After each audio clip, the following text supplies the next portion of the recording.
En este programa siempre nos ocupamos de los peatones, del tránsito. Hay una información que dice que 8 de cada 10 personas en la ciudad de Buenos Aires y también en la provincia de Buenos Aires cree que los peatones no respetan las normas de tránsito. ¿Qué nos pasa? Todos somos en algún momento de nuestra vida peatones. Tengamos auto o no tengamos auto. Tengamos bici o no tengamos bici. Todos somos peatones. Está en línea Facundo Jaime, que es vocero del Observatorio Vial de la Cámara de Empresas de Control y Administración de Infracciones de Tránsito de la República Argentina, más conocida como SECAITRA, ese es el significado de SECAITRA, la Cámara de Empresas de Control y Administración de Infracciones de Tránsito de la Argentina. Hola Facundo, ¿cómo estás? Hola, ¿qué tal? Buenas tardes. Bien, parece que somos malos peatones. Y aparentemente, la realidad es que la observación que hiciste en la introducción no puede ser más atinada. Acá lo que hay que tener presente es que todos somos peatones, tengamos auto, bicicleta o no tengamos ninguno. Es decir, el rol de peatón lo ocupa cada persona que cruza una bocacalle caminando, una calle. Entonces, es el primer puntapié para entender que esta encuesta, este sondeo, tiene que ver con la autopercepción. Es decir, yo considero que soy más respetuoso de las leyes. En mi caso, por ejemplo, soy automovilista y peatón, ¿no? Entonces yo me pongo a pensar, ¿soy más respetuoso cuando estoy al volante o menos respetuoso? La realidad es que las cifras han hablado y han dicho que solamente 2 de cada 10 se considera respetuoso cuando está en su rol de peatón. O sea, 8 de cada 10 no lo son. Ahora, vos fíjate la paradoja, porque con los ciclistas y con los motociclistas, los peatones son los más vulnerables del tránsito en las grandes ciudades. Pasa en todas las ciudades, no solamente en la ciudad de Buenos Aires. El cuerpo del peatón es el escudo ante cualquier tipo de incidente que tengas en el tránsito, ¿no? Totalmente. De hecho, la ley entiende el estado de vulnerabilidad mayor en el caso del peatón por sobre un ciclista o un automovilista, y por eso es que otorga la prioridad de paso siempre al peatón la ley, ¿no?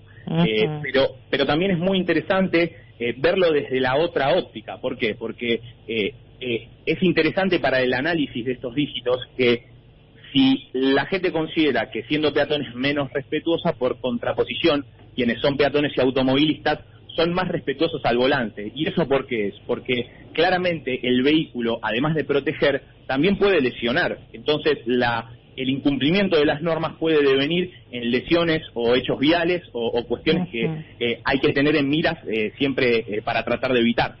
La famosa frase, el peatón tiene prioridad, pero esto no siempre ocurre, ¿no? También tiene que tener responsabilidad de ese peatón, porque está muy claro que a veces si el peatón está en una situación de apriete en la vía pública, es muy probable que te metan el auto encima. O sea, me he cansado de ver como un colectivo acelera su marcha para poner en apuros al peatón, que está bien, está cruzando mal, pero no sabemos si lo está haciendo adrede o si a lo mejor lo sorprendió el cruce de semáforos, ¿no es cierto? Totalmente, hay cuestiones que a veces pueden parecer mínimas, que uno por ahí va observando, siendo imparcial en esa escena, por ahí puede decir, uy, qué malo, qué bien hizo tal o cual agente participador del tránsito, pero la realidad es esta, hay que tratar de tener empatía y entender que siempre el que está enfrente no incumple porque quiere, incumple o porque no sabe o porque tiene una urgencia o por cualquier cuestión que igualmente no lo justifica. Eso es lo más importante. No hay que ni que culpar ni que justificar. Hay que tratar de cada uno desde su lugar poner su granito de arena y desde su posición en este armado, en este mapa de seguridad vial, tratar de aportar el respeto y muy bien lo que decías. Sin duda esta cuestión de la prioridad a veces se confunde y tiende a irse al otro lado del polo, y que esa prioridad que sirve para cuidar al peatón sea mal aprovechada y por ejemplo, a veces uno sin querer, ¿no? Ve que un auto cruza por ahí una esquina que no está semaforizada y uno tiende a ya esperar debajo de la calle, uno se abalanza hasta un punto sobre el vehículo y uno no sabe muchas veces las consecuencias negativas que puede llegar a llevar una decisión como esta. El trabajo que hicieron ustedes es muy claro, trabajo que se hizo en Buenos Aires, ¿no? Y la pregunta que se le hacía a alguno de los encuestados es en qué medida considera que los peatones respetan las normas de tránsito. El 60% respondió que las respetan poco. El 17% que directamente no las respetan nada. Es decir, lo que decíamos recién, ¿no? 8 de cada 10 de los consultados afirmaron que los peatones son irrespetuosos. Para el 26% restante las respetan bastante, 17, o las respetan mucho, un 6%, o sea que son muy pocos los que respetan. ¿Y en qué rango de edades estuvieron indagando ustedes? Bueno, la franja etaria siempre es un análisis muy interesante. En este caso particular, cuando analizamos la franja de los 20 años hasta los 29 o 30, encontramos que el respeto, la autopercepción del respeto es mayor. Cuando analizamos solamente los datos de esta franja etaria, el número sube y 4 de cada 10 argentinos se considera respetuoso. No así cuando vamos al final de la franja etaria, cuando analizamos la gente allá por los 50 o 60 años, en esa franja, disminuye considerablemente y es donde más incumplidores se consideran. A ver, ¿cuáles son los derechos que tiene el peatón y cuáles son las obligaciones que tiene el peatón para que nos quede a todos claro? La realidad es que los derechos tienen que ver, a ver, nosotros hoy hablábamos un poquito de esta cuestión. El peatón no es un sujeto sancionable dentro del esquema de seguridad vial de nuestro país. ¿Debería serlo? Y hay opiniones encontradas, hay mucha legislación en derecho comparado que habla de experiencias. En mi opinión personal y en la opinión de la Cámara del Observatorio Vial del TCK ITRA, la realidad es que hay que analizar la idiosincrasia del lugar. Ni siquiera yo estoy en condiciones para decir si solo en Cabo o en Ciudad de Buenos Aires estaría bien. Es decir, si en una ciudad no lo podría determinar, imagínate en un país. La verdad es que son cuestiones muy, muy particulares. Hay países de Europa en donde ha dado resultados y se han corregido conductas, pero realmente la sanción es una cuestión accesoria, es una pata más en la seguridad vial. Acá, más que la sanción, primero habría que educar, habría que generar acciones de concientización. ¿Y cómo serían esas acciones? ¿Cómo se educa al peatón? Y hoy en día hay muchos simuladores, hay cuestiones que pueden representar situaciones de la vida real, pero simuladas para ver qué consecuencias puede tener. ¿Con esto qué quiero decir? Por ejemplo, es muy complicado en la vida real entender la consecuencia que puede llegar a tener cruzar, por ejemplo, a mitad de cuadra, ¿no? O en una vía en donde quizá sea una avenida o una calle, pero tenga autos estacionados. Si yo cruzo a mitad de cuadra, en donde tengo vehículos estacionados, es imposible que un conductor pueda verme a mí como peatón, porque los vehículos me van a tapar. Entonces, la realidad es que, insisto, es muy difícil demostrarlo y llevarlo a cabo en la vida real sin generar una lesión a una persona o sin generar un riesgo considerable. Así que la realidad es que en este sentido hay muchos cursos, hay simuladores que emulan cuestiones del tránsito que son bastante comunes y se pueden observar siempre en el plano tecnológico las consecuencias que podrían llegar a traer en la vida real, ¿no? A ver, Facundo, entonces repasemos. ¿Cuáles son los sí y cuáles son los no del peatón? ¿Qué tiene que hacer y qué no tiene que hacer? Bueno, lo que tiene que hacer es siempre mirar para los costados, respetar las señalizaciones, es decir, si ve un semáforo que está en rojo, no cruzar. En ese sentido, la prioridad de paso no la tiene el peatón. La ley dice que la prioridad de paso solo la tiene en vías en donde no está semaforizado. Es decir, si el peatón tiene la luz roja adelante, no hay prioridad que valga. Ahí tiene una señalización que le está indicando que tiene que detenerse. Eso sí.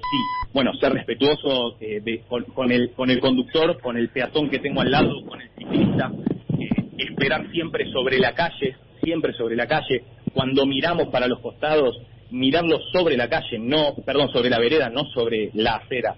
La acera es territorio vehicular. Ahí no tenemos que mirar, solamente hay que cruzar y hacerlo lo más rápido posible y lo más atentos posible. Facundo, yo pensaba desde que tengo uso de la razón la cuestión de que el tema con los peatones siempre ha sido un inconveniente. De hecho, le agregamos en estos últimos tiempos bicicletas y diferentes obstáculos y mucho más autos, ¿no? Por supuesto. Bueno, se trabaja también dependiendo de algunos lugares de poner algún botón para que te marque el peatón como en otras ciudades del mundo, pero creo que es un tema cultural, digamos. Siempre me quedo con esta misma respuesta. ¿Por qué cuando vamos de vacaciones los que tienen la posibilidad de irse de vacaciones al extranjero jamás cruzan por la mitad de la calle y aquí en Buenos Aires lo realizamos?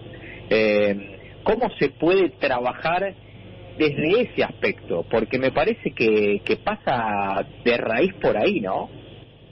Totalmente, la verdad es que el ejemplo no puede ser más claro.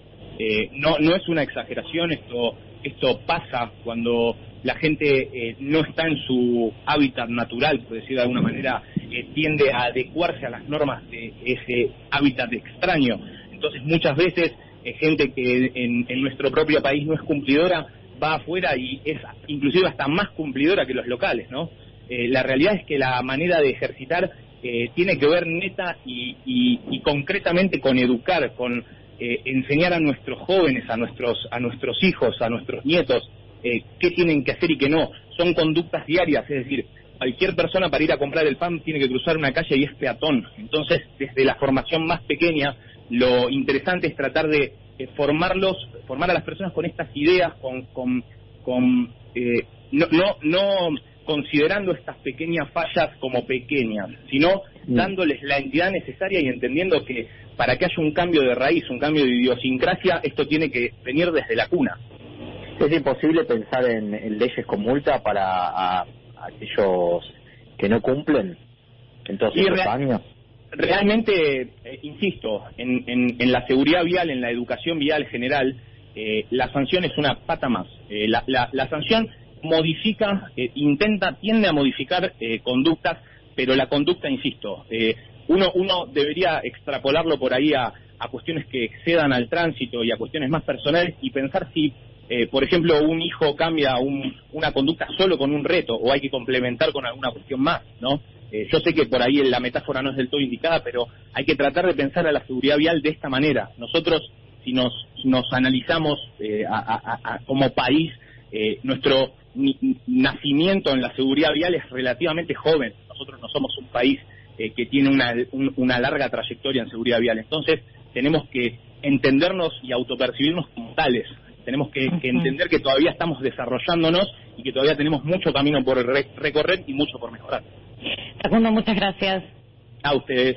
Hasta luego. Facundo Jaime, vocero del Observatorio Vial de la Cámara de Empresas de Control y Administración de Infracciones de Tránsito de la Argentina.